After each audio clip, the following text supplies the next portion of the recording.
Boa tarde a todos. O evento de hoje, o nome do evento é Para Além do Dia 20, né?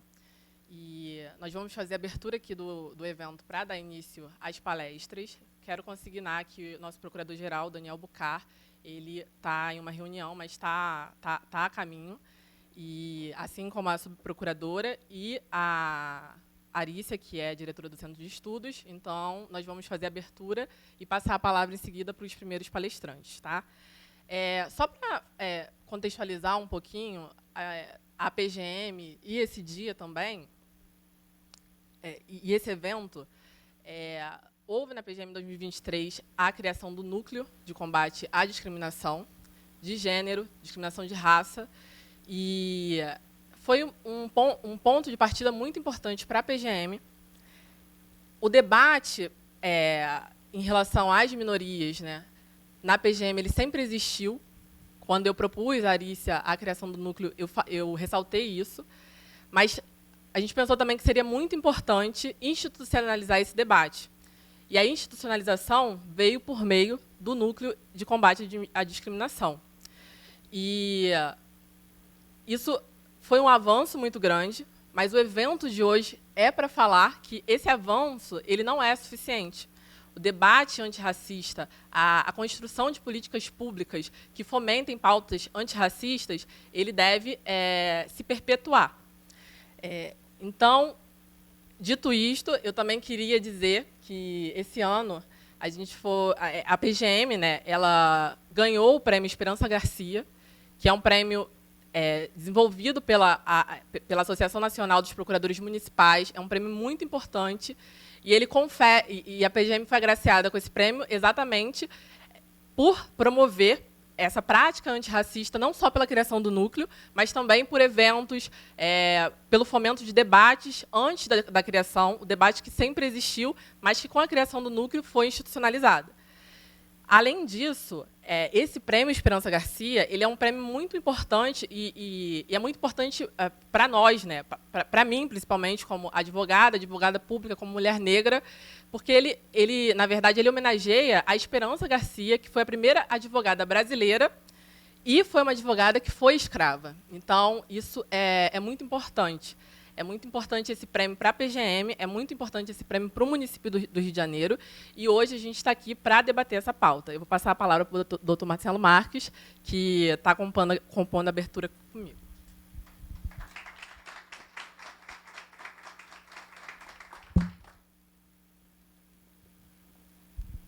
Bom, boa tarde a todos. Em primeiro lugar, gostaria de aqui agradecer a presença de cada um dos senhores, agradecer a doutora Beatriz aí pela abertura, parabenizá-la, né? Ela, na verdade, faz parte do último concurso, né? Eu já estou mais perto da aposentadoria. Entrei aqui na Procuradoria muito jovem, com 26 anos, já estou com 54. Estou aí há quase 5 anos de poder me aposentar, não sei se eu vou tomar essa decisão. E, na realidade, isso para mim é um mundo novo, né? Porque eu sou de uma geração onde esse tipo de debate, quando eu tinha a idade da Beatriz, não existia. Não existia lei de cotas. E eu estou aprendendo, né? A gente, normalmente, meu pai sempre disse, meu pai é militar, né? Está vivo ainda, 89 anos, que a gente deve aprender com os mais velhos. Eu fui criado dessa forma. E, de fato, ao longo da vida, eu sou muito grato às pessoas mais velhas com quem eu convivi, que eu aprendi muito com elas. Mas a gente também aprende muito com os jovens. E essa questão racial, eu confesso que eu estou mais aprendendo com os jovens do que as pessoas da minha geração, porque, de fato, vocês fazem algo que é interessante. Nós temos uma série de problemas a serem enfrentados que não se resolve só com ação política, né? Porque depende também de esforços individuais, né, de cultura, não é isso? De esforço individual, que era como o assunto era tratado na minha época, né? Era uma questão de mérito, né? O sujeito teve um sucesso, mas não se fazia relação, não havia vamos dizer assim, uma socialização daquele sucesso, não era uma coisa individual. É o Marcelo, é o João, é o José. Não havia uma correlação com a questão racial, e isso eu acho que houve um avanço ao longo do tempo. Nós vamos aqui ter uma programação. Aliás, gostaria de saudar aqui a presença do nosso secretário, doutor Rodrigo, né, que é nosso colega, procurador do município. Uma pessoa que eu sempre admirei, né? Eu sempre chamo as pessoas que eu admiro de craque extraordinário. O Rodrigo é um craque extraordinário. A secretária Joyce, que eu também anunciei aqui a presença, eu estou conhecendo agora, não conhecia, mas certamente jovem e já secretária, deve ser um talento inegável, né? O doutor Rodrigo vai confirmar. Deixa eu pegar aqui uma colinha aqui com a nossa programação, se me permite aqui para o pessoal entender qual é a programação. Então, essa mesa será desfeita e em seguida será feita a fala da secretária municipal de Políticas e Promoção da Mulher, Joyce Trindade. Não sei se nessa ordem, né? Mas na ordem da programação, depois, o mito da democracia racial com Wallace Corbo. Está aí o Wallace? Está chegando. O Wallace é professor adjunto de Direito Constitucional da UERJ, sócio na Galdino e Coelho Advogados. E, por fim, mas não menos importante, o doutor Rodrigo falará sobre o desvio algoritmo de raça e proteção de dados sensíveis. Esses debates vão de 13h30 às 15 horas. Não é a nossa coordenadora do núcleo aqui que vai definir se vai ter papelzinho. Ó, falta mais 1 minuto, 10 segundos, encerra a fala. Ela que vai controlar, eu estou aqui só olhando. Depois, às 15h30, os debates serão retomados, após um coffee break, com a fala da Beatriz Soares, né, e Zulmira Tortes, que ainda está a caminho, que são as coordenadoras do núcleo, traduz esse, núcleo de combate à discriminação racial, não é isso? Deve ser. E de gênero. E Sara Oliveira, nossa colega, que também está aí presente, né? Eu peço a salva de palmas para a nossa querida Sara, também da nova geração de procuradores do município. E é isso, né? Teremos longos debates. Oi? Isso, e o encerramento com esse modesto advogado do povo aqui, que fará o encerramento. Então, muito obrigado pela presença de todos. A mesa será desfeita e, em seguida, será formada essa mesa. Obrigado. Boa tarde.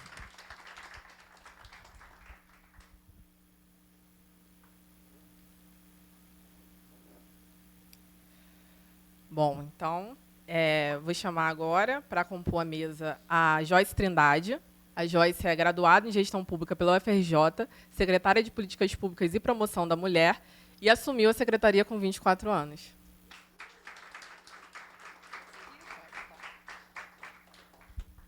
Vai ser composta a mesa ou eu primeiro? Pode ser, Rodrigo? Pode ser? Então, vou chamar também nosso querido Rodrigo, procurador do município, secretário de Integridade da Administração Municipal.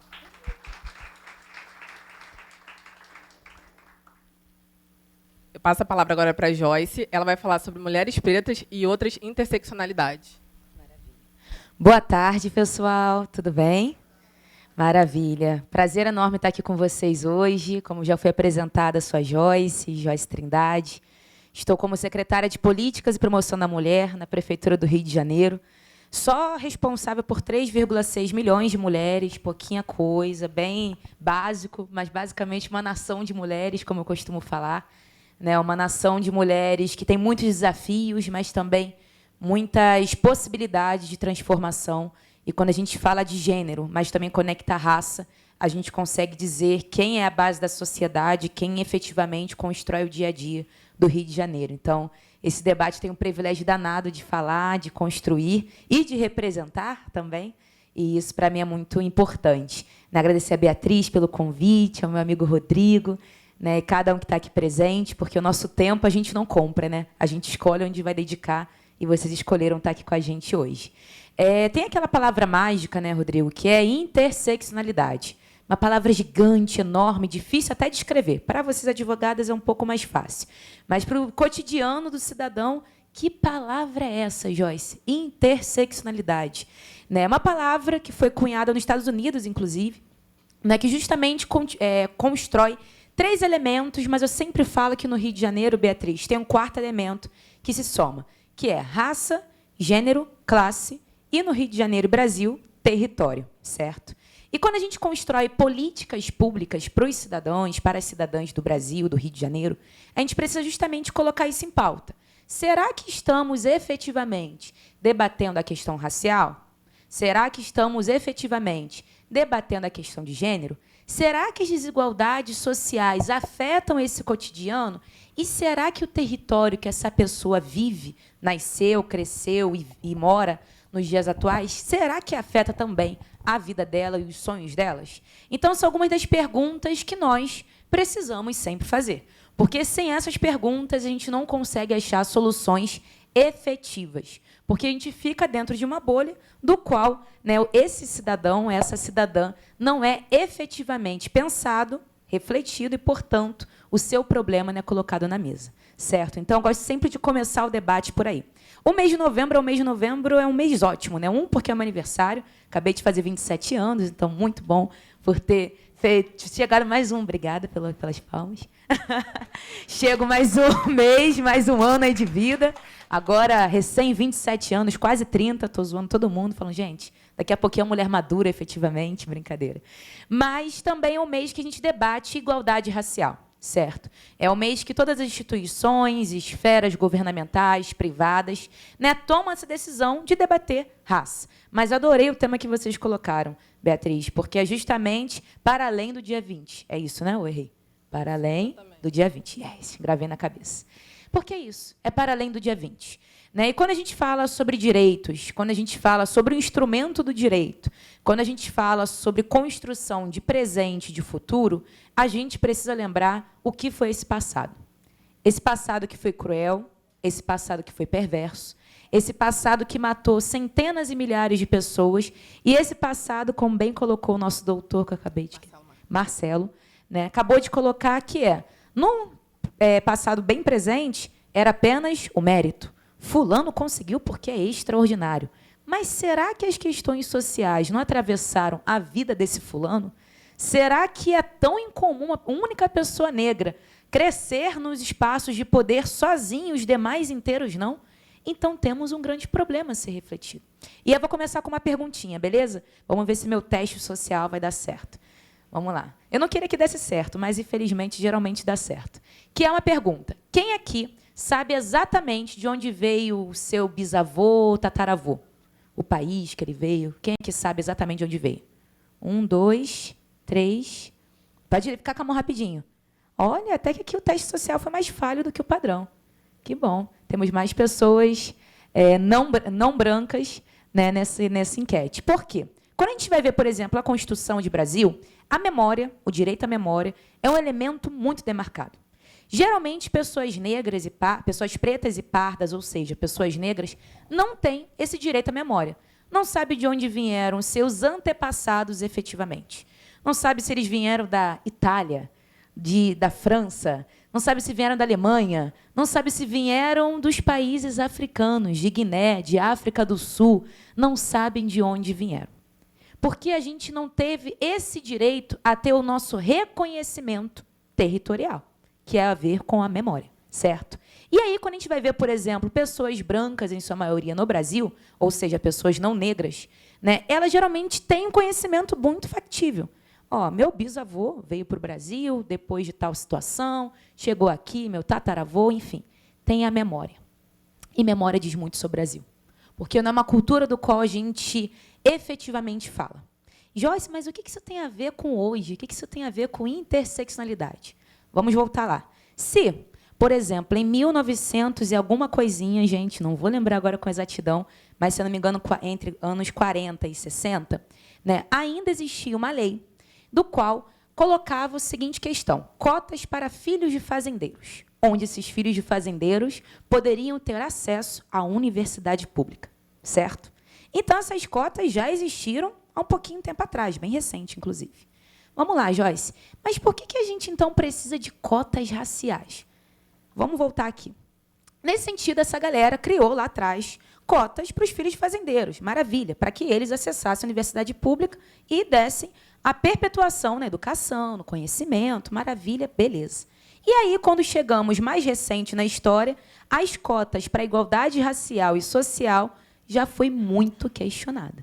Geralmente, você é cotista aí? Você é burro. Eu adoro falar que eu sou cotista, da Beatriz. Tenho o maior orgulho de falar que eu sou usuária da lei de cotas e, por isso, né, cheguei no lugar que estou.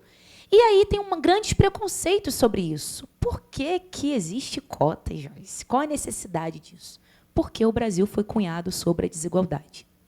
Porque há menos de 100 anos atrás existiram leis e políticas públicas que desfavoreceram pessoas negras, indígenas e prevaleceram pessoas brancas e filhos de imigrantes do continente europeu. Isso foi ontem, gente. mais ou menos 100, um pouquinho mais tempo atrás. Como que a gente vai superar a desigualdade em tão pouco tempo? Através das políticas públicas. E através do reconhecimento da memória. Porque se a gente não fala, a gente acha que foi ontem. Não, não foi ontem. Então, a gente vive dentro de uma construção social do qual essa base da maioria da população, que são mulheres, e principalmente mulheres negras, onde que elas estão? Eu, Beatriz, onde estamos? Será que a gente está em todos os lugares? Será que as pessoas efetivamente nos veem? Será que quando eu chego num evento com gente da classe alta, quando eles me olham, eles normalizam o meu corpo? Ou será que perguntam, Joyce, de onde que você veio mesmo? Conta a tua história para mim. Será que quando eu vou em alguns lugares do Rio, será que eu passo despercebida ou eu sou uma das poucas? Lá em Cosmos, de onde eu venho, eu sou a maioria, né? Lá, todo mundo, lá eu sou igual para todo mundo. Mas nem todos os lugares são assim. Então, a gente precisa falar sobre isso. Se em alguns lugares da cidade predomina alguns tipos de corpos e em outros não, por que isso aconteceu? É porque a gente gosta muito um do outro? Não. Tem alguma coisa na história que faz isso. E aí, gente, passando para o presente. Joyce, beleza, que lindo, que maravilhoso. Você me trouxe algumas informações interessantes aqui. Não vou trazer com tanta riqueza de detalhe, porque aí, enfim, vou deixar a palavra para vocês, mas, novamente, não esqueçam do passado. Chegamos no presente. Tentaram nos matar, tentaram nos eliminar, mas a gente conseguiu resistir. Ufa, sobrevivemos. Minha avó Ieda conseguiu alimentar as 7 filhas e o filho, do qual todo mundo conseguiu aprender a ler e escrever, apesar dela não, e do qual minha mãe e minhas tias falaram, olha só, meus filhos devem, talvez, sonhar em entrar à faculdade. E foi isso que eu consegui sonhar. Minha mãe e meu pai, né, meu pai filho do Maranhão, minha mãe da favela de Padre Miguel, da região do Morro do São Bento, se juntaram e falaram, a gente precisa sonhar um pouquinho mais longe. Porque a gente passou por tanto perrengue, mas foi um pouco menos do que minha mãe, do que meu pai passou. E aí eles me fizeram avançar um degrauzinho. Nesse avançar um degrauzinho, a gente consegue justamente chegar num debate bem recente, uns 10 anos para cá, que é a participação de mulheres negras nos espaços de poder. Não é que eu seja incrível, é porque existe um debate sendo colocado. Sou esforçada, me dediquei para caramba, trabalhei muito, estudei muito, ralei. Tudo isso, gente. Mas existia um debate provocado por centenas e milhares de outras pessoas que provocaram a possibilidade que eu pudesse ser secretária da Prefeitura do Rio de Janeiro.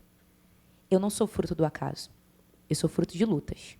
E seria muito mesquinho da minha parte falar tudo comigo sozinha. Não. Várias outras mulheres, como Conceição Evaristo, outras escritoras, poetas, intelectuais, fizeram movimentações há mais de 30 anos atrás para que esse debate estivesse aqui hoje. A participação de mulheres negras no espaço de poder. E onde esse imaginário social possibilitou que o prefeito Eduardo Paes pudesse falar, eu preciso de mais mulheres negras no poder. É uma construção feita de lutas, feita de políticas públicas e feita de direitos. A gente precisa lembrar disso. E aí chegamos nesse tempo. Vamos lá. Temos uma maioria de mulheres na cidade do Rio de Janeiro, inclusive, o estado do Rio de Janeiro é o estado com o maior quantitativo de mulheres do Brasil, tá? Então, nós vivemos no melhor lugar do mundo, tá? Porque temos a maioria. Segundo, a maioria da população do Rio de Janeiro também são de pessoas negras. Então, o rosto do Rio de Janeiro é de uma mulher negra. E como que esse rosto está sendo vendido para fora? Como que esse rosto está sendo colocado para fora? Será que é sendo procuradoras? Será que é sendo secretárias municipais? Como esse rosto está sendo colocado para fora?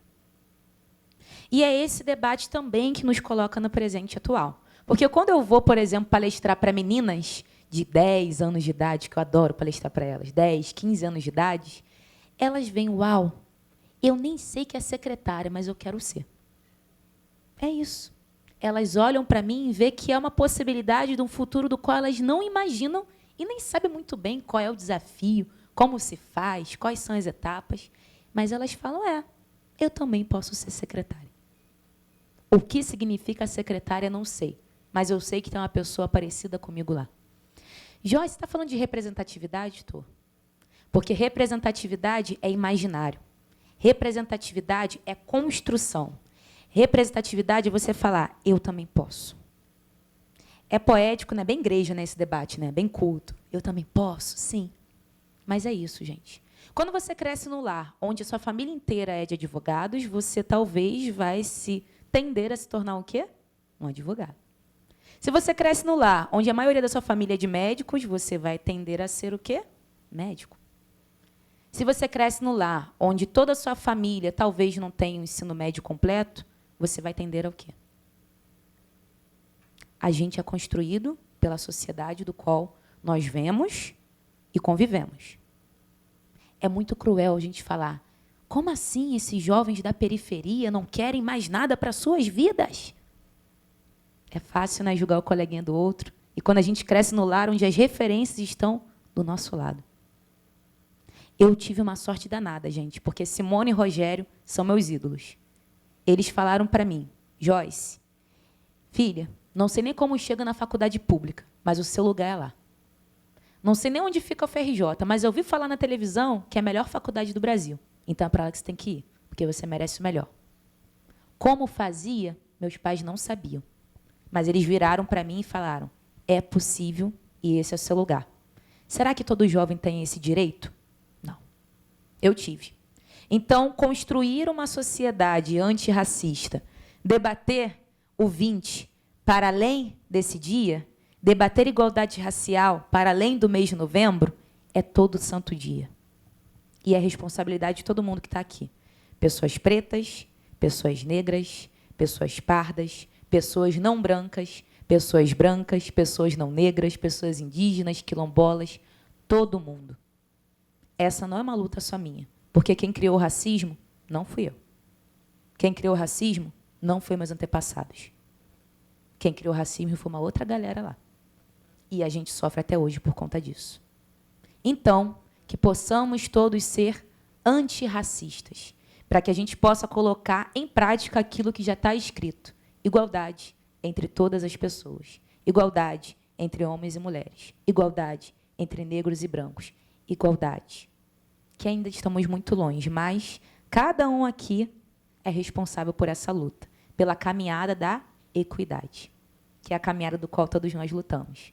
Então, gente, passo a responsabilidade para você. Eu sou gestora pública de formação, adoro desenhar política pública, adoro ver aquela planilha de orçamento, aquela coisa lá chata, mas é maravilhosa. Adoro tudo isso. Mas a responsabilidade não é só minha. Eu crio a política pública, junto com a minha equipe executo. No dia a dia, a gente coloca esse debate na pauta social, mas, sozinha, eu realmente não faço milagre. E aí, só para cair rapidinho para a minha pauta, se me dá mais 2 minutinhos, que é justamente também no combate ao machismo, né, gente? Dado que eu sou secretária municipal, não poderia, de mulheres, não poderia não falar sobre isso. A responsabilidade de enfrentar o feminicídio. Ontem vocês viram na televisão, né, um caso de São João de Meriti, apareceu ontem de um caso de feminicídio. A responsabilidade de combater o feminicídio, a responsabilidade de combater a violência contra a mulher, não é só das mulheres. É de cada um de vocês, homens que estão aqui presentes. Literalmente. É na mesa de bar, é no festa final de ano, é no cotidiano. Porque a gente não morre de feminicídio porque a gente está afim. Ninguém está afim de morrer porque alguém disse que te ama muito. É um processo. Quem viu o caso da Ana Hickman? A maioria, né? Então, e está em todas as classes sociais. Mas é claro que a violência mais brutal contra as mulheres, ela tem CEP, ela tem cor e ela tem classe. Em sua maioria. A mais brutal, tá? No sentido, no percorrer para o feminicídio, que eu me refiro. Mas a violência contra a mulher está em todos os lugares. O primeiro caso que eu tive, sabe qual era a mulher? Uma juíza. Dia 1º de dezembro de 2021, lá na Barra da Tijuca. Primeiro caso que eu tive.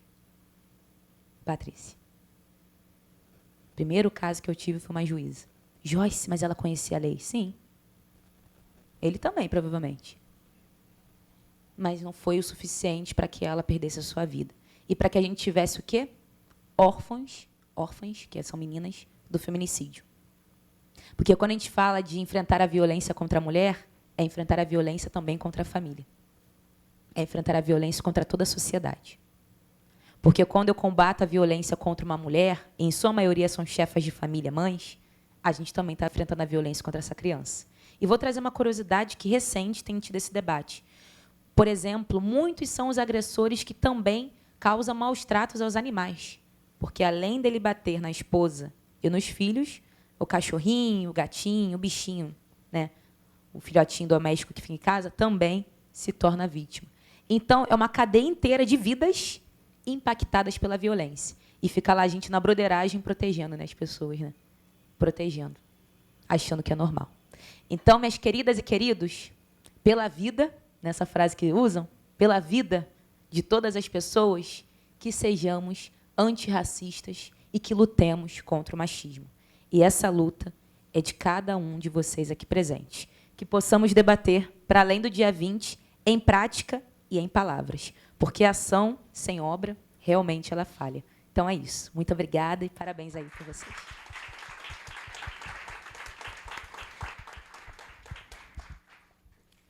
Joyce, muito obrigada. Eu acho que sua fala ela é de uma importância enorme, como gestora, como mulher negra. Eu me sinto extremamente representada e que bom que a gente pode pensar e falar sobre isso agora. Eu gostaria só de consignar aqui a presença da nossa subprocuradora, Ana Paula, nosso procurador, Carlos Raposo. E, antes de passar a palavra para o Rodrigo, eu, só linkando um pouco do que você falou, eu achei extremamente interessante, né? Você tocou na questão do racismo estrutural, da perpetuação da desigualdade, né? Da ancestralidade do que vem antes e do que vem depois, e de como a gente pode mudar realmente de forma estrutural essa questão, né? Porque o racismo hoje, no Brasil, no nosso contexto social, a gente vive muito mais um racismo velado, né? Que é uma questão estrutural, e isso já foi discutido aqui. Que o racismo ele não é de uma forma tão violenta e tão ativa, não porque as pessoas não pensem ou não sejam racistas, porque elas vão ser punidas, né? Você falou também do recorte social, né? E hoje a gente vê que no direito, aí já trazendo para o âmbito jurídico, o debate à vida, por exemplo, o direito fundamental à vida, a grande discussão das maiorias dos livros, eu dou aula de constitucional e aí eu estudo para dar aula, são questões importantes, mas hoje a gente não discute de direito à vida, o direito da pessoa que mora na periferia, o direito da pessoa que mora na favela de ter direito à vida, né? A questão principal do direito à vida hoje, na maioria dos livros, é a questão do aborto, que sempre foi discutida academicamente. Mas o direito à vida hoje no Brasil ele vai para muito mais do que isso, né? Ele vai para além disso, o direito das pessoas periféricas poderem viver e não apenas sobreviver, né? E aí, só para finalizar, você falou sobre a lei de cotas e como a lei de cotas foi questionada. Isso é muito importante para a gente. Foi questionada mais de uma vez, lei de vários estados. O Rio de Janeiro ele vem na vanguarda da lei de cotas. A gente tem lei de cotas no estado do Rio desde 2003. No município a gente também tem lei. Mas a lei do estado foi questionada, foi uma das primeiras a sofrer questionamento no Supremo Tribunal Federal. E o fundamento da constitucionalidade, né, um dos fundamentos, né, foram votos brilhantes, mas um dos fundamentos foi exatamente esse. Hoje a desigualdade ela não é só social. A desigualdade também é racial. Então, se você quer promover a isonomia, se você quer promover a igualdade substancial, que é aquela prevista na Constituição de 88, você precisa de uma discriminação positiva. Você precisa fomentar que esses grupos historicamente marginalizados, né, tenham incentivos do Estado para chegarem ao lugar onde, para a maioria das pessoas, é um lugar mais fácil de se chegar. Tá? Então, queria passar agora a palavra para o Rodrigo. Boa tarde a todos e a todas. Primeiro, dizer o quanto eu estou feliz pela Joyce estar aqui. Enfim, Joyce, você até falou, não sou nada demais, você é uma potência, Joyce. E a gente fica muito feliz de recebê-la aqui na minha casa, que é a Procuradoria, entre os colegas procuradores, porque é isso. E quando a gente diz potência, parece alguma coisa que vai se desenvolver para o futuro, não. A Joyce é hoje, você é o movimento, faz um trabalho excepcional com a questão de acolhimento das mulheres vítimas de violência, enfim, faz políticas públicas excepcionais e tem um compromisso sério com o trabalho que desenvolve. Então, assim, para a Procuradoria, aqui falando em nome da Procuradoria, que não poderia, né? Estou aqui como estou secretário, é uma honra imensa tê-la conosco e ouvi-la, o seu didatismo, a sua clareza, enfim. E eu acho que a sua palestra só nos traz mais motivação para continuar, para entender que há uma necessidade permanente do Estado brasileiro se preocupar com a questão da promoção da igualdade, do combate à violência, de todas as formas de discriminações, enfim, e isso você deixa latente, nos lembra tão claramente. Obrigado por ter aceito o convite. Saúdo também a nossa subprocuradora-geral, Ana Paula Bonomo, Carlos Raposo, nosso subprocurador-geral que está ali no cantinho. Queria comentar, antes de começar, Bia, falar do Prêmio Esperança Garcia. Queria parabenizar a ProRio e o Centro de Estudos por ter promovido e se submetido ao prêmio. Eu acho muito importante hoje a Procuradoria passar a discutir questões que, quando eu ingressei, não eram questões, né? Na verdade, eu começo a ter contato com a discussão sobre ações afirmativas ainda estagiário, ali nos idos de 2005, 2006. Quando ingressa a Procuradoria, isso não era um tema tratado aqui. Eu acho importante que hoje estejamos tratando, né? Para além do 20 de novembro, a gente tratar da discriminação e tratar da inclusão, do combate à discriminação racial como algo importante. Nesse sentido, acho que o prêmio é muito merecido, você está fazendo um excelente trabalho. E agradeço o convite aqui. Eu acho que o tema que vocês propuseram, dados pessoais sensíveis e racismo algorítmico, é um tema interessante, me desafiou bastante. Eu acabei precisando rever a minha pesquisa de mestrado ali nos idos de 2018 e atualizá-la. Gente, antes de falar de racismo algorítmico, eu acho que a gente tem que tratar de racismo estrutural. E por que isso? A gente trata racismo estrutural, o professor Silvio Almeida, e hoje ministro de Estado, muito bem trata disso, como um conceito que já está impregnado na estrutura da sociedade. A Joyce foi muito bem em trazer esse retrospecto histórico. A gente tem uma sociedade estruturalmente discriminatória, e isso não é intencional e não depende da subjetividade ou dos indivíduos serem ou não racistas em suas atitudes pessoais. É um sistema social, econômico, que favorece uma sociedade discriminatória. Então, racismo estrutural como algo que são elementos que estão na estrutura da sociedade. E esse sistema, esse racismo sistemático, distribui privilégios e distribui também opressões ou dificuldade de acesso para outros grupos. E por que eu precisei tratar disso? E, de novo, gente, não é um conceito moral, não é um conceito individual quanto a uma atitude racista pessoal ou filosófica. É algo estruturante e de danos coletivos, né? Então, enfim, independente de alguém se declarar ou não ter atitudes racistas, está no nosso tecido social e na nossa Constituição como sociedade, como instituição, uma estrutura discriminatória. Para isso, a gente evolui para a questão do racismo algorítmico. Eles vão perguntar o seguinte: espera aí, você está dizendo o quê? Que o algoritmo é racista por si só ou é discriminatório? Não, não é isso. Quem desenha e quem cria programações, linguagem de máquina, algoritmos, são pessoas. Essas pessoas já possuem seus vieses. Para além disso, a base de dados que essas pessoas utilizam são os dados que estão nas redes, né? E esses dados são enviesados. A gente vai ver mais à frente que, por exemplo, a leitura de máquina, os sistemas de reconhecimento facial, eles leem com muito mais facilidade pessoas brancas do que não brancas, porque o sistema foi treinado para a leitura de rostos brancos, o que ocasiona, como a gente vai ver mais à frente, erros muito maiores em reconhecimento de feições de pessoas negras. Isso é o que a gente chama de racismo algoritmo. É como se fosse a evolução ou, na verdade, a transição de um racismo estrutural para o meio algorítmico, para o meio de programação. E aí você acaba reproduzindo nessa questão tecnológica estruturas de violência que estão na sociedade. O que significa isso? Significa dizer que todo o sistema se reordena para reproduzir, no uso da tecnologia, que a gente imagina que haja objetividade, você pensa assim, não, mas algoritmo ele é objetivo, né? Ele é neutro. Não, não há neutralidade, a gente precisa contestar isso. Quando você, numa sociedade estruturalmente discriminatória, em que você está, isso se reproduz no âmbito dos algoritmos, da programação. E essa programação também vai ser discriminatória. É esse o sentido da palavra do racismo algorítmico. Mais à frente, eu fiz algumas pesquisas, e essa pesquisa eu não fiz da minha máquina, ali acabou ficando pequeno, mas eu pedi para que outra pessoa também a fizesse, porque, enfim, fiz numa aba oculta.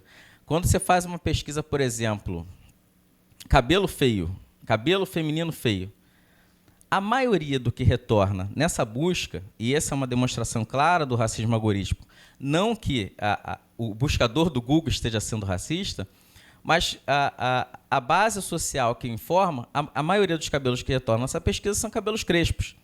Então, você tem uma relação direta da ausência de beleza, ou do que é feio, aos traços negros. E essa é a manifestação do racismo estrutural na questão algorítmica e na questão de programação. Né? Não é sem razão que, se a gente partir para a próxima, dando alguns exemplos, quando você bota... Calma aí, a busca está muito pequena, gente.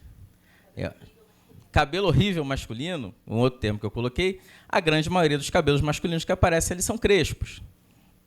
Mais à frente. Agora, Joyce me ajuda. Os termos são meus, tá, gente? Cabelo lindo feminino. A maioria do que aparece ali não são cabelos crespos e talvez em um ou outro apareça ali, enfim, um só. Isso numa aba anônima, né? Que aí você não considera o histórico de busca da pessoa. Mais à frente. Mas a mesma coisa, cabelo lindo masculino, bonito masculino, alguma coisa assim que apareça. Aparecem cabelos mais crespos. Desculpa, mais lisos e apenas uma manifestação de cabelo crespo ou duas ali, se eu estou vendo bem daqui. Isso tudo demonstra o quanto é preocupante a gente acreditar que a leitura e a linguagem de máquina ela seja neutra, ela seja objetiva. Porque o que acontece? Quando a gente usa a leitura algorítmica ou a gente faz uma linguagem de programação, a gente presume que vai haver ali mais objetividade. Não é assim. Na verdade, essa suposta objetividade vai reproduzir todos os viés estruturantes da nossa sociedade, que é essencialmente discriminatório. Isso a gente tem que ter cuidado. Daí se dizer, né, você até colocou desvio algoritmo de raça, para não dizer... Mas a gente pode usar o termo racismo algorítmico no sentido de que, hoje, se não houver cuidado, não houver a devida cautela, a programação, a leitura de máquina e hoje a inteligência artificial vai reproduzir o modo racista e discriminatório de ser da sociedade. Isso é importante que a gente escuta. Mais à frente, tem uma definição da Laura Schertel sobre discriminação algorítmica, que ela traz a questão de afirmações estaticamente inconsistentes, ou o que significa dizer, mesmo que você tem duas formas de discriminação algorítmica ali no conceito dela. Uma delas é quando você tem uma estatística que ela é inconsistente por si só, ela não reflete o que é, de fato, a maioria da população. E eu vou tratar disso mais à frente. Ou quando, mesmo que estatisticamente consistente, você, por exemplo, você tem a reflexão de uma população de maioria negra em alguma pesquisa, você acaba desindividualizando, excluindo determinadas individualidades. É uma forma de discriminação algorítmica. Discriminação pelo uso de dados sensíveis. Por exemplo, se eu, para dar crédito a alguém, e isso já aconteceu, tá, gente? Eu levo em consideração, por exemplo, a orientação sexual, religiosa de um indivíduo. A nossa lei do cadastro positivo veda esse tipo de coisa. para dizer que determinadas religiões ou determinados grupos étnicos são mais adimplentes que outros, eu estou usando, de alguma forma, a objetividade algorítmica para discriminar, né? Ou para fazer uma correlação abusiva, né? Por exemplo, eu faço uma pesquisa, determinada vizinhança, majoritariamente de uma região, é pobre, e isso implica em menos crédito para aquela população. O que significa dizer isso? Algumas pessoas que não necessariamente... Pobre ou inadimplente, não estou relacionando os dois termos. Algumas pessoas que não necessariamente são inadimplentes acabam sendo incluídas nessa estatística e não tendo a sua individualidade levada em conta, porque existe um algoritmo, uma leitura de máquina que vai dizer que para aquela determinada região não vale a pena conceder crédito. E aí você está criando um sistema excludente por natureza. Joyce vai precisar sair. Querida, muito obrigado. Parabéns. Tá? Palmas para a secretária da Unidade das Mulheres aqui que está de saída, gente. Tá. Registrar aqui a presença do professor Wallace Corbo, chamar ele aqui para compor a mesa. A apresentação eu vou fazer depois, mas... Sim. Bem-vindo. Bem-vindo, Wallace. Prazer estar com você aqui. Outros exemplos, né? A Amazon, por exemplo, em Chicago, tinha um sistema de entregas de delivery que era no mesmo dia, né? E, curiosamente, esse sistema de Someday Delivery, que era uma entrega no mesmo dia, em geral, para alimentos frescos, excluiu dessa parte a parte mais pobre da cidade. Ou seja, claramente, você tem um serviço, e não há razão para aquele traçado, não tinha uma razão objetiva, mas um serviço que acaba discriminando e excluindo necessariamente a parte já vulnerabilizada de uma cidade. Outro exemplo, a Amazon resolveu implementar um sistema de recrutamento e seleção de pessoal automático, leitura de máquina. O sistema de recrutamento e seleção acabou, na prática, penalizando e recrutando menos mulheres que homens, embora com qualificações semelhantes. E aí tem uma outra matéria aqui do G1, que era um outro processo seletivo também com leitura de máquina, que acabava por excluir pessoas com a mesma qualificação, mulheres, negros e deficientes, que participavam desses processos seletivos automatizados. Então, assim, tudo isso para deixar claro que discriminação algorítmica é realidade e leituras de máquina não traz necessariamente objetividade. Tá? O outro caso que foi muito, muito curioso, na Itália, um nacional ele tinha duas nacionalidades, a italiana e a nigeriana. E ele percebeu que se ele declarava para o seguro que ele era italiano, nas mesmas condições de território, de local, ele tinha um valor de seguro. Se ele declarasse que ele era nigeriano, o valor de seguro dele aumentava. É um caso de discriminação por nacionalidade. Né? A leitura de máquina faz a leitura de que determinada nacionalidade tem mais riscos ou tem a possibilidade, ou sem objetividade alguma, tem possibilidade de causar maior dano do que outras nacionalidades. Essa questão da Câmara da Nico é muito curiosa, muito interessante, que talvez tenha sido a primeira manifestação do que a gente chama de racismo algorítmico. Não com esse termo ainda. Lá em 2010, a Nikon criou uma câmera que ela não tirava fotos de pessoas de olhos fechados. Até aí tudo bem, mas é o que eu falei com vocês, a leitura de máquina. Não prepararam a leitura facial para pessoas orientais. O que significava dizer que quando uma pessoa de traços orientais tentava fazer a fotografia, a câmera perguntava, você está de olhos fechados? E ele não fazia foto, porque a máquina foi ensaiada a ler rostos brancos. E, na prática, você está excluindo um grupo da possibilidade de usar um serviço. Um outro passado, estou fazendo uma linha do tempo, que é do site do Tarcísio Silva. Em 2013, uma busca no Google por garotas negras necessariamente relacionava esse conteúdo a conteúdo pornográfico. O que significa dizer? Você traz e isso é uma manifestação do racismo algorítmico. Você traz extrema invisibilidade quando se trata de acesso a serviços e a produtos, e você traz extrema visibilidade à pessoa quando se trata de questões criminais, quando se trata de estigmatizações, questões relacionadas à hipersexualização dos corpos negros. Outro exemplo, isso é muito interessante. Foi feita uma pesquisa em Nova York, no Airbnb, e ficou claro o seguinte, que quando os locadores, os hostels, né, os anfitriões, eram negros, na verdade, quando eles eram brancos, eles conseguiam 12% a mais no valor da locação em relação aos anfitriões negros, para os mesmos imóveis e nas mesmas situações. Esse aí foi super divertido, aconteceu com o chatbot da Microsoft, durou só 24 horas, né? Criaram ali um robô, um chatbot para falar no Twitter, e em 24 horas esse chatbot já estava reproduzindo discursos racistas, machistas e com xenofobia. E não necessariamente porque ele estava processando e apurando o caldo cultural da rede, né? Há alguns que digam que o Twitter é uma rede de ódio, e reproduzia exatamente aquele discurso nas suas falas. Isso é muito curioso, porque, assim, para deixar claro, de novo, leitura de máquina não é objetiva e neutra.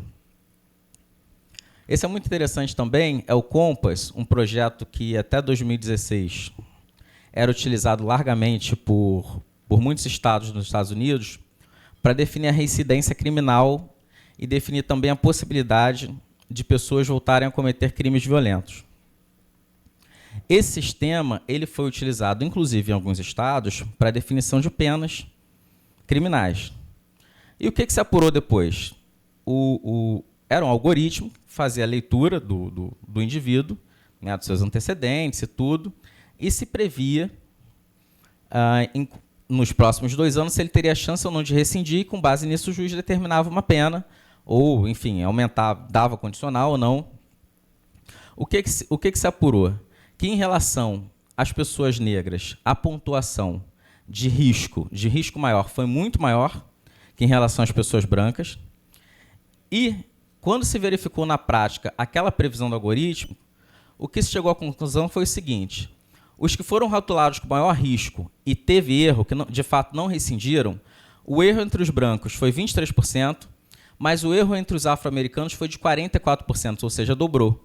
No contrário, quando você rotulou os presos, os acusados, com menor risco, em 47% foi de erro para os brancos e 28% para os afro-americanos, que significa dizer que é quase o dobro de erro de previsão do algoritmo. Então, assim, é mais uma hipótese de que um sistema de leitura de máquina não necessariamente é seguro e tem objetividade. Na verdade, claramente, se você diz o seguinte, não, mas essa programação erra. Ok, mas por que ela erra quase o dobro a mais com pessoas negras? Enfim, porque o sistema está enviesado. Isso ali foi só uma colocação minha ainda da dissertação, para a gente falar de... Eu acho que acabou trepando ali, mas, enfim, policiamento preditivo, que é o que eu tratei no Compass antes. Policiamento preditivo é você utilizar dados de segurança pública, de mapeamento, enfim, de ligações para a polícia, para tentar, de alguma forma, como se fosse não é bem um Minority Report, mas como se fosse, você passar a prever quais são, é o que a nossa polícia aqui usa como mancha criminal, qual é a possibilidade de ocorrência de crimes em determinadas áreas da cidade. A questão é a seguinte, tem que se refletir, isso já é utilizado em algumas cidades dos Estados Unidos, o quanto a gente quer abrir mão de privacidade para ter isso e o quanto isso é preciso, porque você está trocando a estigmatização de pessoas objetivamente afeita, né? Você tem um perfil social determinado nas abordagens policiais, por uma leitura de máquina, mas o quanto essa leitura é imparcial e objetiva. Essa é a reflexão que eu queria deixar aqui. Entrando na parte de dados pessoais sensíveis, eu só queria trazer o seguinte: a LGPD ela traz o conceito de dados pessoais sensíveis, né, que são dados sobre origem racial, étnica, convicção religiosa, opinião política, filiação a sindicato. E todas essas categorias, por que são especialmente protegidas pela lei? Pelo alto potencial discriminatório. Se o Estado sabe, por exemplo, das suas opiniões políticas, da sua inclinação religiosa, você tem uma possibilidade maior de ter a sua liberdade restringida e manipulada. Ou também de sofrer discriminação por conta disso. Daí a razão da LGPD proteger esses dados pessoais sensíveis com mais rigor do que os dados pessoais em geral. Aí tem o conceito de dados pessoais sensíveis, enfim, acho que não, o que se destaca aí da definição da Chiara é justamente a possibilidade de utilizar esses dados pessoais sensíveis, principalmente para cometer ou para perpetuar um sistema discriminatório. Acho muito importante a gente ter esse cuidado. Alguns exemplos de uso de dados pessoais sensíveis. Por exemplo, não é que não seja importante. Acho que o tratamento de dados pessoais sensíveis são essenciais para políticas públicas. Tratamento de saúde, transporte público. Por exemplo, agora a gente tem a biometria facial para o JAE, que é o sistema de transporte de bilhetagem da prefeitura. É importante.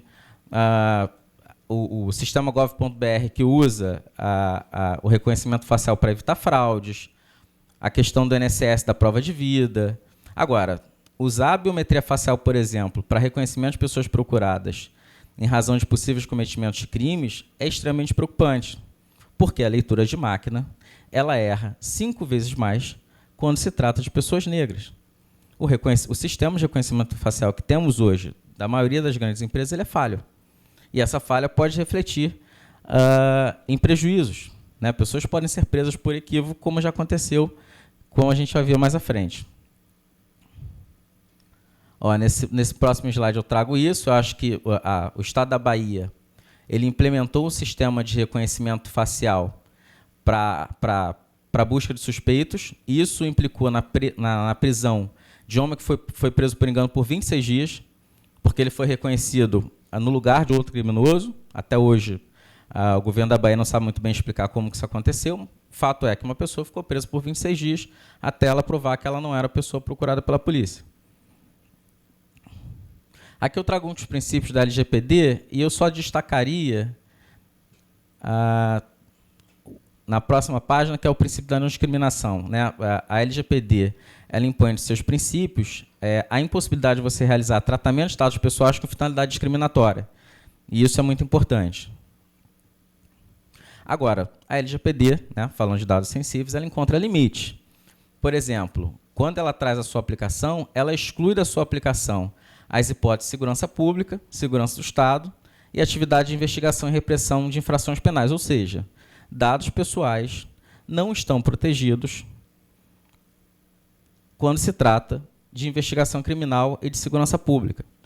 É necessário que haja uma lei específica para que trate disso, dessa proteção de dados pessoais.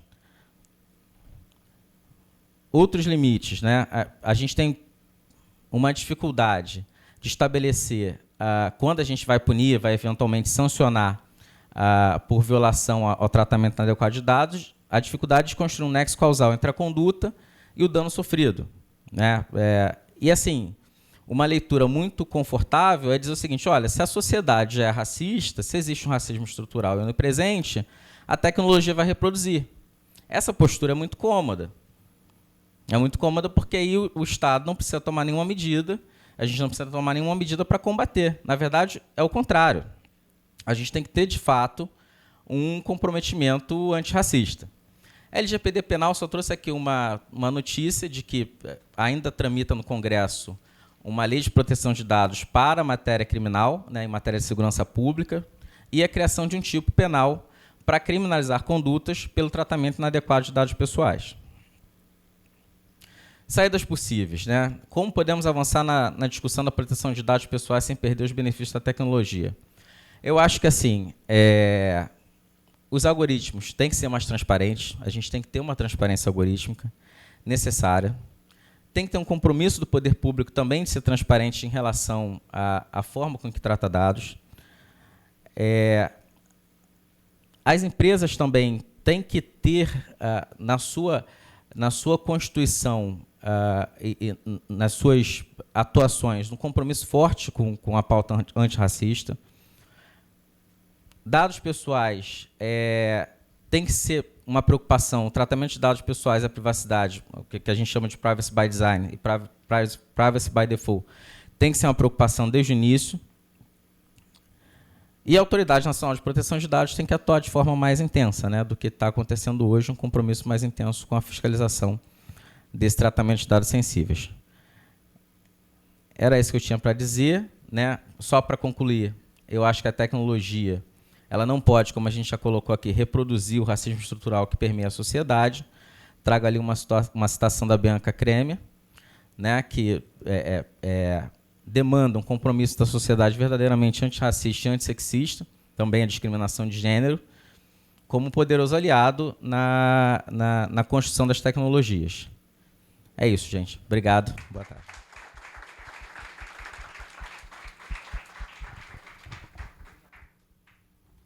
Parabéns, Rodrigo. Acho que você realmente era a melhor pessoa para falar sobre isso, né? Dada a sua dissertação de mestrado. E como isso não era discutido, a gente trocou essa ideia, né? E eu só queria pontuar aqui que o algoritmo, como você falou, ele reproduz a discriminação que já existe, né? O algoritmo ele não inventou a discriminação, né? Isso não quer significar que essa discriminação também não precisa ser combatida, como você brilhantemente falou.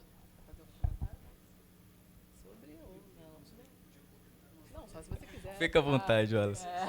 Eu só queria colocar o seguinte, quando a gente traz aqui a questão de discriminação algorítmica, do algoritmo que reproduz, claro que há decisões das Big Techs, decisões intencionais de adotar práticas discriminatórias, não faltam notícias nesse sentido, né, de reduzir o alcance de determinados protestos na rede, de não entregar anúncio para determinados grupos étnicos, de excluir de determinadas oportunidades. Isso existe. Mas aqui eu quis tratar mais da leitura não intencional e estruturante da sociedade, né?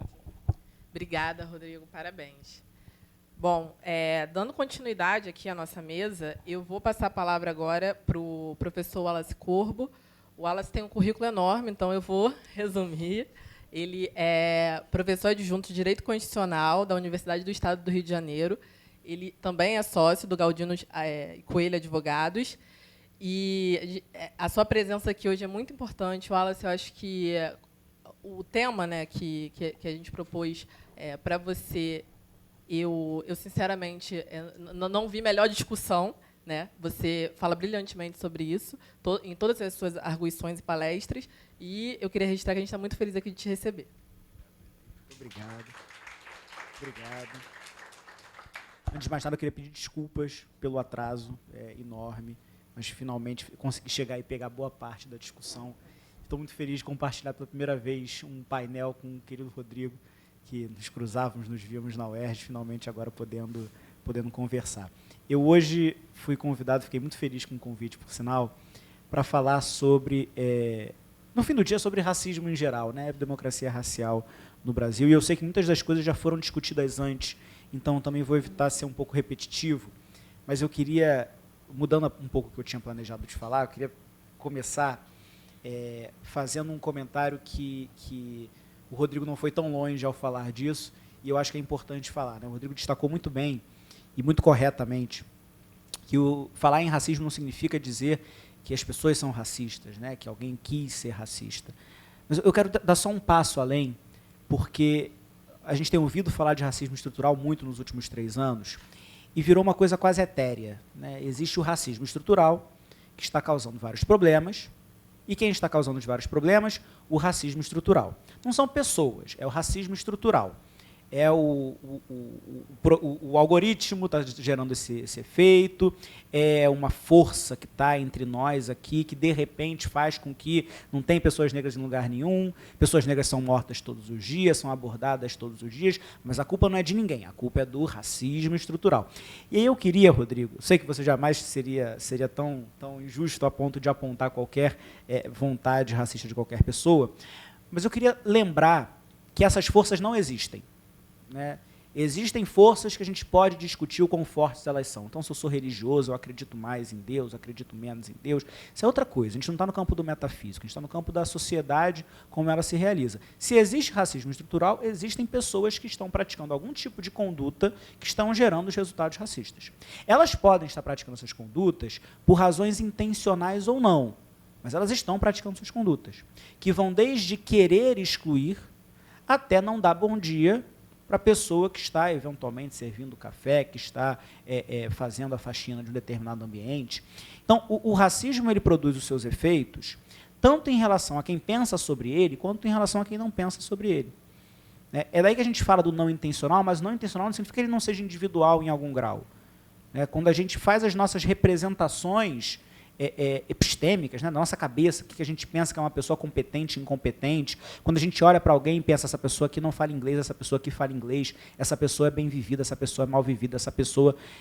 Isso é um reflexo, né, de como que nós todos que estamos no meio dessa sociedade somos constituídos e criamos as nossas presunções. E é importante ter isso em mente, porque ninguém quer se pensar uma pessoa má. E se racismo é um problema de pessoas más, ninguém quer se pensar como racista. Agora, se a gente começa a entender que são as nossas condutas na nossa vida privada, mas também na nossa vida pública, e aqui eu falo no espaço da vida pública, que estão de alguma forma, ou que podem de alguma forma perpetuar esse tipo de noção, se é o que a gente faz, o que a gente pensa, o que a gente diz, a piada que a gente conta, ou a piada da qual a gente ri, que no dia a dia normaliza esses padrões que vão lá na ponta passar para um algoritmo que vai dizer o que é bonito e o que é feio, que o Twitter, essa rede cada vez pior, né, vai gerando esses dados que vão dizer o que é bom e o que é ruim, né, a gente começa a reconhecer a nossa responsabilidade. Né? E eu começo falando disso porque eu, às vezes, fico um pouco cansado. Eu gostava muito dessa discussão em 2020, 2021, 2022, mas a gente começa a cansar porque, de repente, parece que ninguém mais tem responsabilidade. Né? E eu acho que algumas pessoas têm mais responsabilidade do que outras, mas todos temos responsabilidade. Então, a primeira coisa que eu queria fazer era um convite a essa responsabilidade geral, que é a responsabilidade de pensar não só naquela lógica do jogo lixo no lixo, né, aquela lógica individualíssima, né, de pensar o que de pequenas condutas podemos fazer, mas também pensando no mundo em que a gente atua, de acordo com o que se espera da gente, o que nós fazemos efetivamente para gerar algum tipo de transformação que vá além simplesmente das nossas atividades. Esse era o primeiro ponto que eu tinha para comentar. O segundo ponto que eu tinha para comentar, e aí já voltando para o tema, né, da minha fala, tem a ver com jogar algumas reflexões sobre como que o racismo se produz na nossa sociedade. Eu falei recentemente, agora em Curitiba, sobre discussão racial, e é claro que essas discussões vão variar de acordo com o lugar, com cada espaço, com cada público, etc. Mas algumas coisas são mais ou menos reais em qualquer lugar do Brasil. E talvez a primeira coisa que a gente precisa entender é que o racismo no Brasil, ele se forma por aquilo que a Lélia Gonzalez ia chamar de racismo por denegação. O Brasil ele é marcado pelo preconceito de ter preconceito. Ninguém quer ter preconceito. Somos todos um grande povo brasileiro que vive em harmonia. Estamos todos amigos e nos amamos, e somos todos da família, desde que, isso da gente deixa lá de fora, cada um fique no seu lugar, porque quando essas realidades se invertem, aí nós temos um problema. Mas desde que cada um fique no seu lugar, está tudo bem, e a gente não fala sobre esse assunto. E aí alguns autores iam dizer, e acho que eles foram mal lidos nesse ponto, que diferente dos Estados Unidos, em que a raça define onde você pode chegar, mesmo que eventualmente você pareça branco, mas se o seu avô for negro, então você não vai chegar em lugar nenhum. Não, no Brasil não. No Brasil a gente não tem discriminação racial, a gente tem discriminação social. Então, se somos procuradores do município, embranquecemos. Se somos advogado, professor, embranquecemos. E acreditamos nisso, né? Nós acreditamos que no Brasil nós estamos abertos a essa ascensão social. É só você enriquecer um pouquinho que você é tratado diferente. E em alguns momentos, de fato, em alguns momentos, de fato, ascender socialmente, porque a lógica do nosso racismo é permitir que uma ou outra pessoa saia um pouco, fure um pouco o cerco, como forma de dizer que está tudo bem. E quando eu digo que está tudo bem porque uma pessoa furou, eu consigo dizer ao mesmo tempo, está vendo quem não furou porque é incompetente. E isso é uma mentira.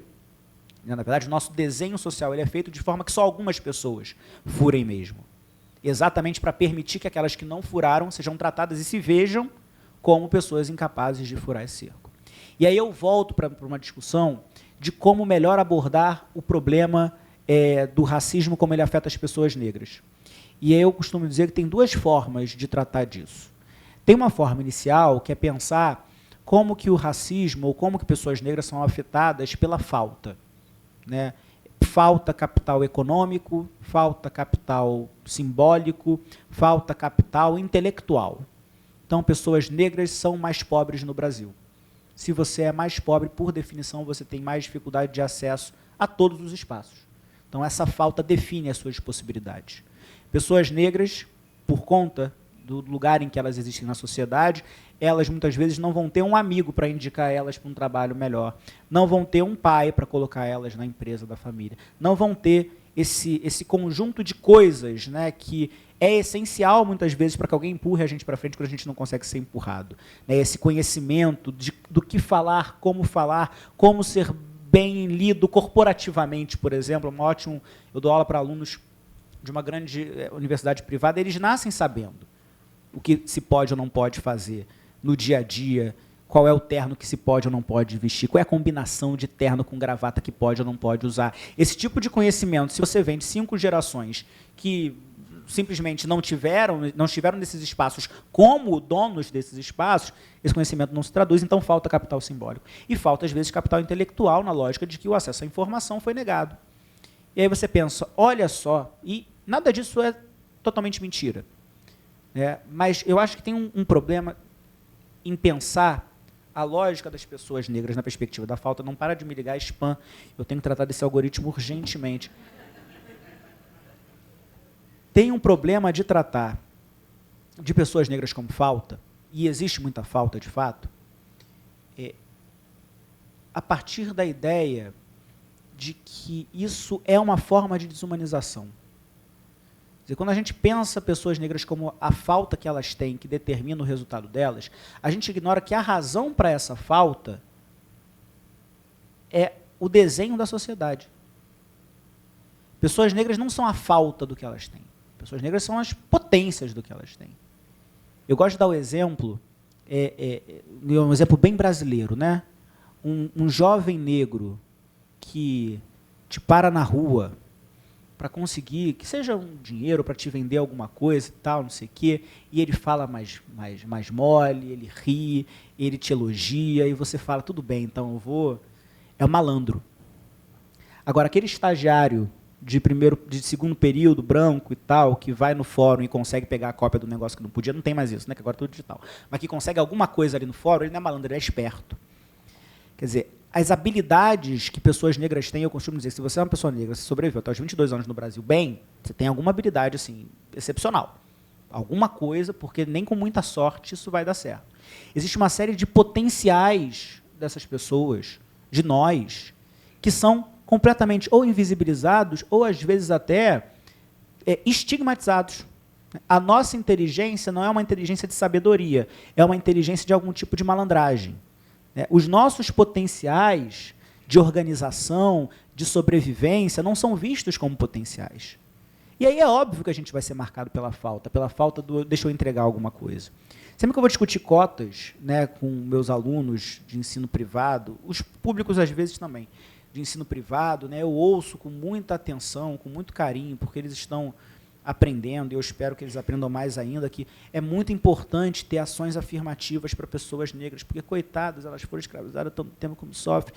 E, olha, é verdade mesmo, assim, tem um aspecto reparatório que é essencial. Sim, essencial. Essa população foi coletivamente violentada nos seus direitos por não sei quantas gerações. É óbvio que existe aqui um dever do Estado de reparar esse grupo social.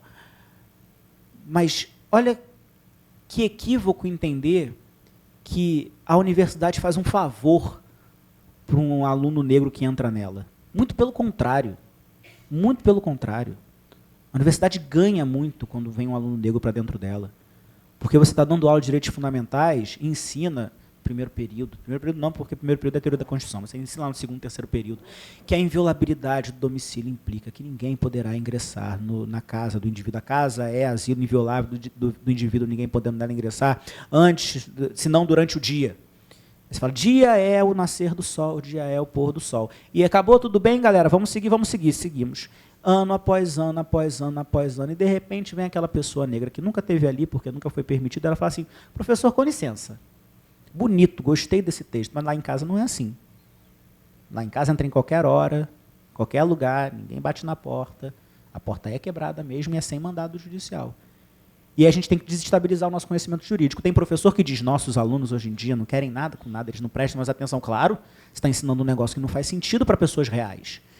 Então, olha como a universidade ganha, quando, de repente, o Brasil, que estava excluído, ele passa a fazer parte desse processo de conhecimento, que é um processo cheio de dores, né, de dores do crescimento, né, e você transforma o conhecimento. Deixa de ser aquele negócio dos livros, confortável para a gente, essa lógica do tem uns outros sofrendo aqui, mas olha como o direito é bonito, mas tem uns outros sofrendo aqui, é um problema isso daqui, um dia a gente resolve. Mas olha como os livros são bonitos, a gente passa a ter que lidar com aquele problema, com o problema das violações de direitos, da não entrega de direitos, que a gente estava ignorando porque a gente não tinha que conviver. A gente, eu digo, esses espaços elitizados de produção do conhecimento, de produção do saber, não tinham que conviver. E aí me falam, não, mas as cotas são importantes no serviço público, porque o serviço público ele paga muito bem e tal, e tem um efeito distributivo, parará, então é bom que as pessoas possam, concordo, é bom, é importante, porque sim, o serviço público no Brasil, ele é um dos principais, o poder público é um dos principais empregadores, é um dos principais fatores que vão permitir algum tipo de ascensão social. Mas não é possível, né, que um procurador negro na PGM só seja positivo porque, olha só que maneiro, colocamos agora uma pessoa negra recebendo, e que não existe uma contribuição profunda que o município recebe quando nós trazemos experiências que não são únicas, né? Cada um de nós vai ter uma experiência muito diferente, mas que vai pluralizar essa administração pública formada eternamente pelos mesmos homens brancos estudados num colégio santo do Rio de Janeiro, que estudaram em uma faculdade pública. Existe algo a se ganhar. Gente, mas pessoas brancas não sabem nada? Sabem muito. O problema é que não dá para ter um poder público homogêneo e um poder público que não pensa na perspectiva da maior parte das pessoas para quem ele está falando. Por isso que eu cada vez menos eu tento olhar para essas experiências de falta, que são cujo olhar ele é um olhar marcado pelo racismo. Pensar pessoas negras como falta, não pensar pessoas negras como as possibilidades do que elas trazem, é uma forma de racismo que a gente tem que superar. Para a gente entender aí sim por que é tão importante trazermos pessoas negras para dentro desses espaços como autores, né, como protagonistas ou coparticipantes desse processo de formação do conhecimento, né? Então, falamos um pouco de muita coisa. Falamos um pouco das características do racismo no Brasil. Eu falei um pouco sobre como que eu acho que é importante abordar essa situação de pessoas negras. E aí a gente entra num problema central aqui, que é o papel do poder público, como que a gente lida com isso. De novo, o racismo estrutural, que é um conceito interessantíssimo, que o Silvio Almeida popularizou, que nos Estados Unidos já se discutia na forma de racismo sistêmico, ele é muito interessante para a gente entender que racismo é algo que perpassa todas as bases da sociedade. Então, a economia ela é desenhada a partir de premissas racistas. Basta a gente pensar que, e aí nessa lógica o racismo é um racional, né? Ele é a normalidade, está tudo funcionando muito bem, por isso que está funcionando uma lógica racista. Então, quando a gente pensa que nós estamos numa sociedade cuja economia capitalista só existe porque existe um conjunto de trabalhadores predominantemente negros que exercem todas as condições necessárias para que estejamos hoje nessa sala, sem espirrar, porque eu tenho rinite. Se esse carpete não tivesse limpo, eu estaria espirrando profundamente. Que existe um conjunto de trabalhadores negros que está exercendo a função necessária para que as pessoas estejam nessa sala, eventualmente sem se preocupar com seus filhos, que estão nas suas casas, sendo cuidados por uma mulher, muitas vezes negra, está com carteira assinada? Boa pergunta.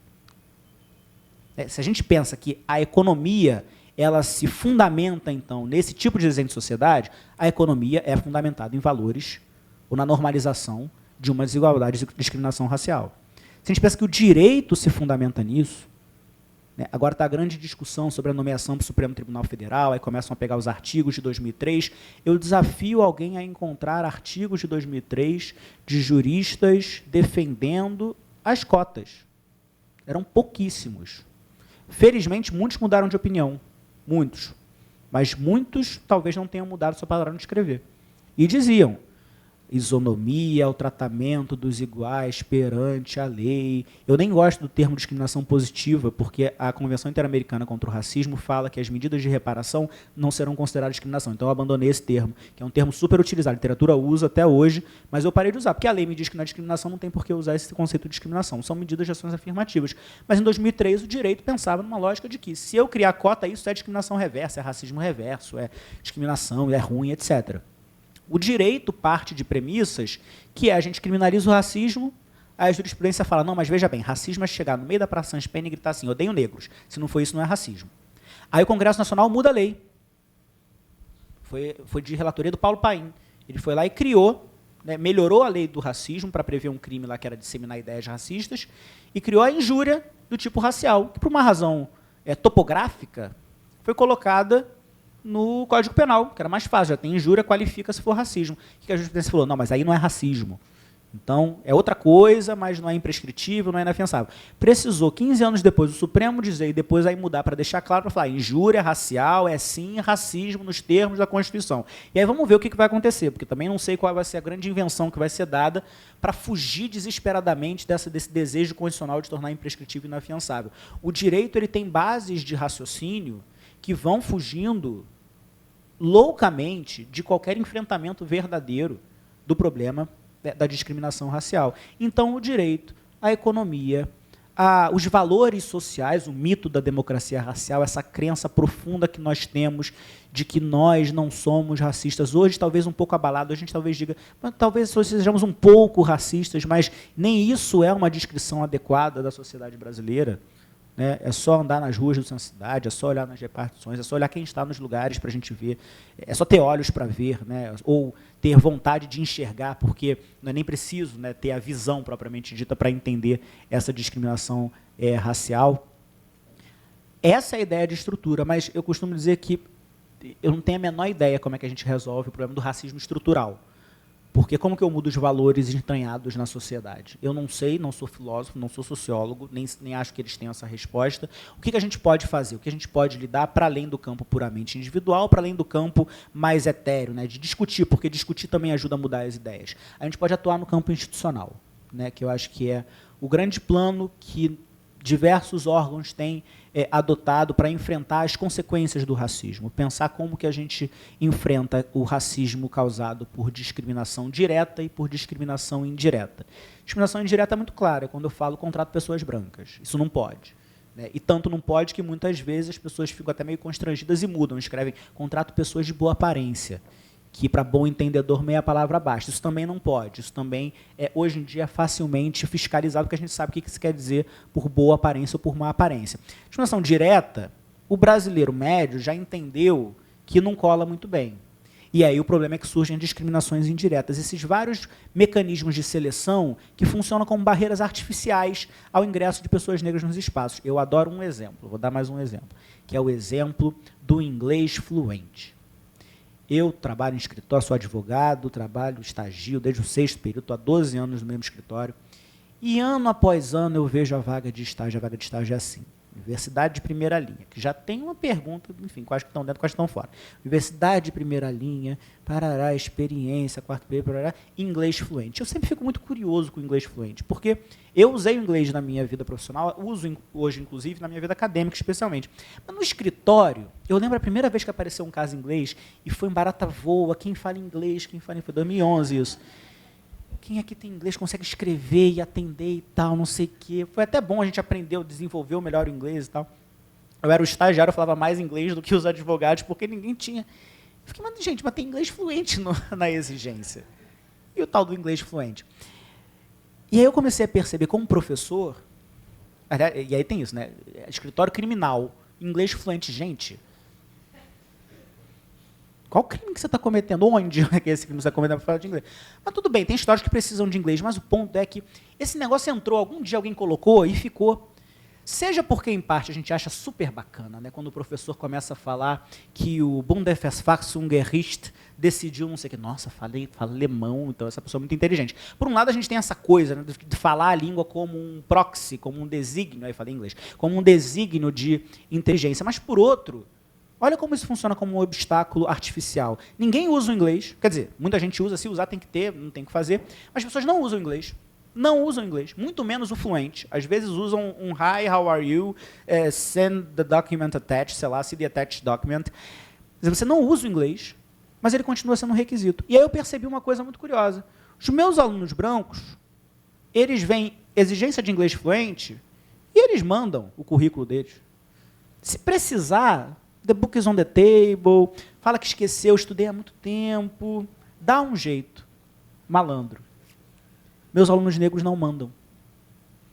Eles olham e falam inglês fluente, não tenho inglês fluente, não vou mandar. A gente leva a sério. Que escritório é esse que vai colocar a exigência de inglês fluente sem precisar? Se precisa, vai ter uma prova, vai ter alguma constatação. Não vou mentir o meu currículo. E a gente criou facilmente uma barreira artificial que, se eu conversar com ele, eu vou falar, não, isso é besteira, pode fazer. Mas ele não sabe, ninguém contou para ele que pode fazer. Então, eu crio uma barreira artificial para a pessoa entrar no escritório. Sem falar que, quando entra, às vezes houve uma piadinha aqui, uma piadinha ali, uma piadinha lá, é confundido, é barrado, não sei o que lá. E a pessoa imediatamente entende que não é o lugar dela estar naquele lugar. Né? Então, isso é um exemplo de discriminação indireta. Que, aliás, o Rodrigo falou de vários, né? Porque a discriminação algorítmica, ela, em muitos casos, é discriminação indireta também. Quando proxies, quando dados, quando o CEP é usado como elemento para dizer quem vai ter mais financiamento, menos financiamento, esse CEP coincide com o fato de ser um lugar predominantemente ocupado por pessoas negras. E aí você gera, sem falar em raça, querendo ou não querendo, com um elemento verdadeiro ou não, né, eventualmente, de fato, tem maior índice de criminalidade em um lugar, o que é que seja, você gera o mesmo resultado que você geraria se falasse assim, negro não tem financiamento, negro não tem acesso à universidade, negro não tem acesso ao serviço público. Era mais fácil proibir de uma vez. Mas proibir não pode, porque é discriminação direta. Como que a gente contorna isso? A gente precisa acreditar em boa-fé. Né? Até porque, se nós pensamos em poder público e administração pública, existem múltiplas vontades coletivas, né, atos complexos, atos coletivos, que são envidados ou praticados por pessoas distintas, algumas com as melhores das intenções, outras sem intenção nenhuma, só está ali fazendo o seu dia a dia, outras com intenções não das melhores. A gente precisa presumir a capacidade ou o fato de que essas normas não são criadas para discriminar. Mas o fato de elas não serem criadas para discriminar não faz com que elas não sejam, ao mesmo tempo, discriminatórias. Como, então, a gente cria, né, as superações? Para superar esses fenômenos, que são múltiplos de discriminação indireta, o primeiro passo é reconhecer essas diferentes barreiras artificiais. Porque algumas são muito fáceis de entender. O inglês fluente que eu contei para vocês, que na prática não é necessário, talvez seja até um pouco fácil de entender, apesar do que, em geral, eu conto de uma maneira um pouco menos absurda, e ainda assim eu encontro resistência. Mas como assim? O inglês hoje em dia é uma coisa tão importante. Mas tem outras que são ainda mais difíceis de superar. O concurso público é um exemplo delas, é um exemplo dessas coisas.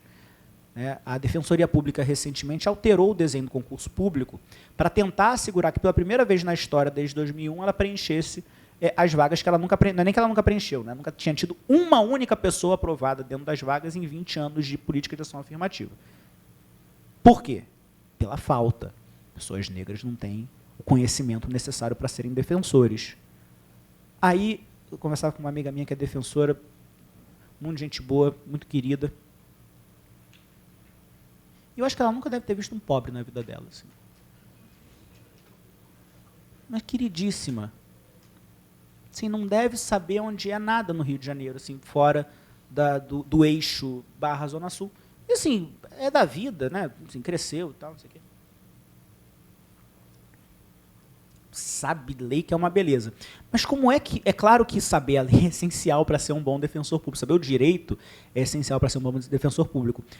Mas eu acho que a Defensoria Pública, considerando quem é o cliente preferencial da Defensoria Pública, seja no campo criminal ou no campo civil, como que eu vou ter um defensor que é capaz de lidar com questões tão sensíveis? Eu nunca quis ser defensor público, porque eu não tenho preparo emocional para ser defensor público. Eu acho que ele é essencial. E como que eu vou ter um defensor público que é tão distante da realidade, né? Ou um conjunto? Porque se fosse um só não tem problema, né? Mas como que eu vou ter todos os defensores com o mesmo background, com a melhor formação jurídica e com nenhuma capacidade de lidar com as pessoas reais, os problemas reais que estão surgindo diante delas? Essa eu já passei muito meu tempo, né? Não, então, qualquer coisa você me grita. Então, temos lá. Mas você me avisem. Nós estamos avaliando capacidades interessantes nos concursos? Claro, estamos avaliando. Nós somos profissionais, e aí eu falo agora da perspectiva do direito, somos profissionais do direito, e, evidentemente, o conhecimento jurídico ele é essencial, mas a gente precisa repensar coisas como essas ideias básicas, porque quando tentaram mudar o concurso da defensoria, o que eu sei de bastidores é que houve uma horda de defensores dizendo, não, mas e aí, qualquer um vai entrar, e tarará, vai diminuir a exigência, e vai piorar a prestação do serviço. Eu tenho certeza que as pessoas perguntaram as melhores preocupações, né? Vamos garantir uma defensoria boa, de qualidade e tal, não sei o quê. Tudo bem, mas a pergunta é, nós realmente precisamos de uma barreira elevada a esse ponto, num processo seletivo, que analisa questões que eventualmente são muito importantes, eventualmente não, e muitos aqui sabem as coisas excêntricas que às vezes surgem no curso de um processo seletivo, no curso de um concurso público, as perguntas, às vezes, de relevância duvidosa que surgem, que vão selecionar quem entra, quem sai. É isso que a gente precisa para selecionar as melhores pessoas para prestarem os serviços? Às vezes eu fico me perguntando, para que serve o estágio probatório? Eu estou nele, inclusive, na UERJ, e desafiando não sair dele, de tanto que eu fico falando mal de todo mundo, mas deveria parar de dar palestra por 3 anos. Mas para que serve? Assim? Não serve também para aferir se essas pessoas estão entregando, né, o serviço, exercendo as competências adequadamente, de acordo com o que é esperado? Não existem outras formas de a gente pensar como se ingressa no serviço público, ou que não seja em todos os espaços do serviço público, mas em alguns espaços, superando essa ideia de que decorar a letra seca e saber a teoria do não sei o quê, do professor de processo penal, e você nunca pegou num processo penal na sua vida, nunca vai pegar, enfim, defensor você vai pegar, mas... E é isso que vai definir quem são os melhores, quem são os piores, porque esse tipo de premissa, que é uma premissa ideológica, é uma ideia... O concurso público ele é ótimo, ele é importantíssimo, ele é um avanço civilizatório, ele acaba, pelo menos ele avança ideais republicanos, mas ele não pode ser o fim, né, a finalidade, se ele está sistematicamente fazendo uma redistribuição às avessas, né? Dando uma parcela do Estado maior para as pessoas que eventualmente têm mais e não servindo aquelas pessoas que são os destinatários, né, do serviço público. Isso serve para o concurso público, porque eu acho que é um exemplo mais fácil, mais próximo de visualizar, mas serve para qualquer coisa, qualquer processo seletivo. Se eu tenho uma empresa, uma grande empresa que tem 100 funcionários e tem 10 funcionários negros, tem algum problema. Não, mas veja bem, nossa RH ela é maravilhosa, pessoa querida, nossa, conversa com todo mundo. Ok, mas os procedimentos que estão sendo adotados, alguma coisa nesses procedimentos está errado. Aí me procuraram outro dia para falar, tem que ver essa questão aí da reserva de vagas, vou até semi-mudar de assunto, da reserva de vagas para pessoas com deficiência, porque nenhuma empresa consegue preencher. A gente fica esperando e não vem um currículo. Bem, se tem um dever de preencher, procure. Vai atrás dessas pessoas. Né? O dever de superar a discriminação, e agora não é mais um comentário moral, político, filosófico, é um comentário jurídico. Né? A Convenção sobre o Direito de Pessoas com Deficiência, a Convenção Interamericana contra o Racismo, e delas decorre também, né, ou decorre delas também, uma leitura mais principiológica da Constituição, elas vão descrever com muita clareza que discriminação, seja ela racial, de gênero, por deficiência, por sexualidade, não é só quando você pratica um ato discriminatório. É quando você é parte de um processo que produz efeitos discriminatórios e, inclusive, quando você, percebendo esses efeitos, quando um agente deixa de adotar as medidas necessárias para combater esses efeitos. O avanço de uma sociedade antidiscriminatória ou antirracista pressupõe reconhecer os deveres de todos os agentes públicos ou privados de reconhecerem as práticas eventualmente discriminatórias, diretas ou indiretas, e avançarem mecanismos, buscarem mecanismos concretos, reais, não estéticos, não para colocar numa foto, para dizer fizemos, mas reais, efetivos, para superar essas práticas. Numa lógica que não é nem mais a lógica da liberdade, nem só a lógica da igualdade, dos ideais da Revolução Francesa, se a gente ficar nesse paradigma, mas numa lógica de solidariedade. Solidariedade como imposição de deveres sociais. Tudo isso para dizer que nós estamos no meio de uma sociedade que está imbuída e incrustada numa profunda divisão racial que se produz nas nossas mentes e nas nossas práticas. São as premissas que nós temos quanto às pessoas, quem elas são, de onde elas vêm, quem é bonito, quem é feio, inteligente ou quem não é. E se isso é realidade para todo mundo, porque isso é realidade para todo mundo, nós precisamos olhar concretamente para as nossas funções institucionais e pessoais, de modo a buscar os mecanismos para superar isso. A Lélia Gonzalez dizia que o Brasil tentou de toda forma expurgar, o Brasil e aí as elites brasileiras, né, tentaram de toda forma expurgar o componente negro da sua sociedade. Né, se a gente pega ali no final do século XIX, os cientistas brasileiros estavam preocupadíssimos que a gente era um povo miscigenado e que, portanto, não importava o quanto a gente conseguisse embranquecer, ia ter sempre um pouco do gene negro no nosso corpo, sempre ali meio atávico, pronto para a qualquer momento mostrar essa degradação que é a pessoa negra. E aí o Nina Rodrigues calculou que estava tudo bem, a gente ia embranquecer em pouco tempo, em 100 anos não ia ter mais ninguém negro no Brasil. Ele falou isso há 100 anos, exatamente, né? Quase 100 anos. E não deu certo, deu errado para ele. Falou um pouquinho mais de 100 anos, foi em 2021 que completou 100 anos. Deu errado para ele. Né? Esse projeto de embranquecimento deu errado, não só por uma questão das relações interraciais que se travaram no Brasil, mas por uma questão muito simples. Né? Quem criou a sociedade brasileira, quem fundamentou a sociedade brasileira, enquanto o senhor de engenho ou o chefe de casa estava trabalhando lá fora, enquanto a sua mulher, submetida também a uma exploração de gênero, estava buscando por ingressar no mercado de trabalho formal a partir dos anos 70 e 80, quem estava criando aquelas crianças, quem estava passando a sua palavra, quem estava passando a sua cultura, quem estava criando o povo brasileiro na infância, era uma mulher negra. E aí a rasteira já estava dada. O Brasil estava fadado a ser negro para sempre. Pois se nós somos, então, negros porque nós viemos de uma mulher negra, diz a Lélia Gonzalez, agora é a hora também da gente puxar essa mulher negra, andar junto, para encontrar uma sociedade que talvez possa um dia superar essa desigualdade que nos marca, mas que a gente pode, quem sabe, fazer alguma coisa para que deixe de ser nossa principal característica. Muito obrigado.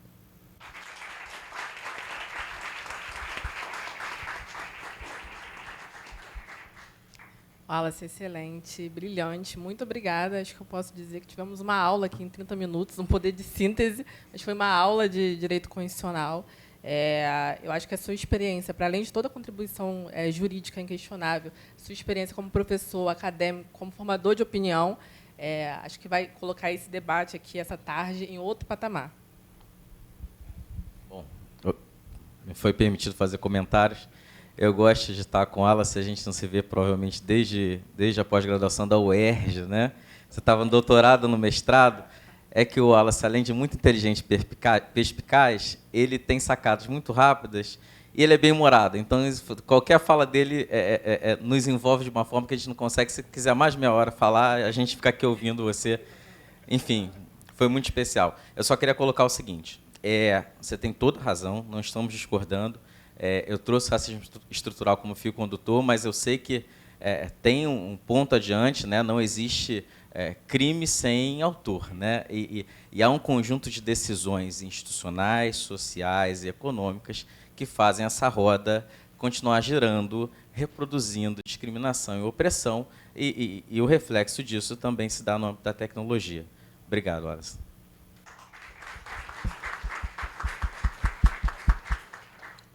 Bom, gente, eu vou encerrar esse painel, a gente vai ter um intervalo agora e voltamos 15h30 para a oficina de debate.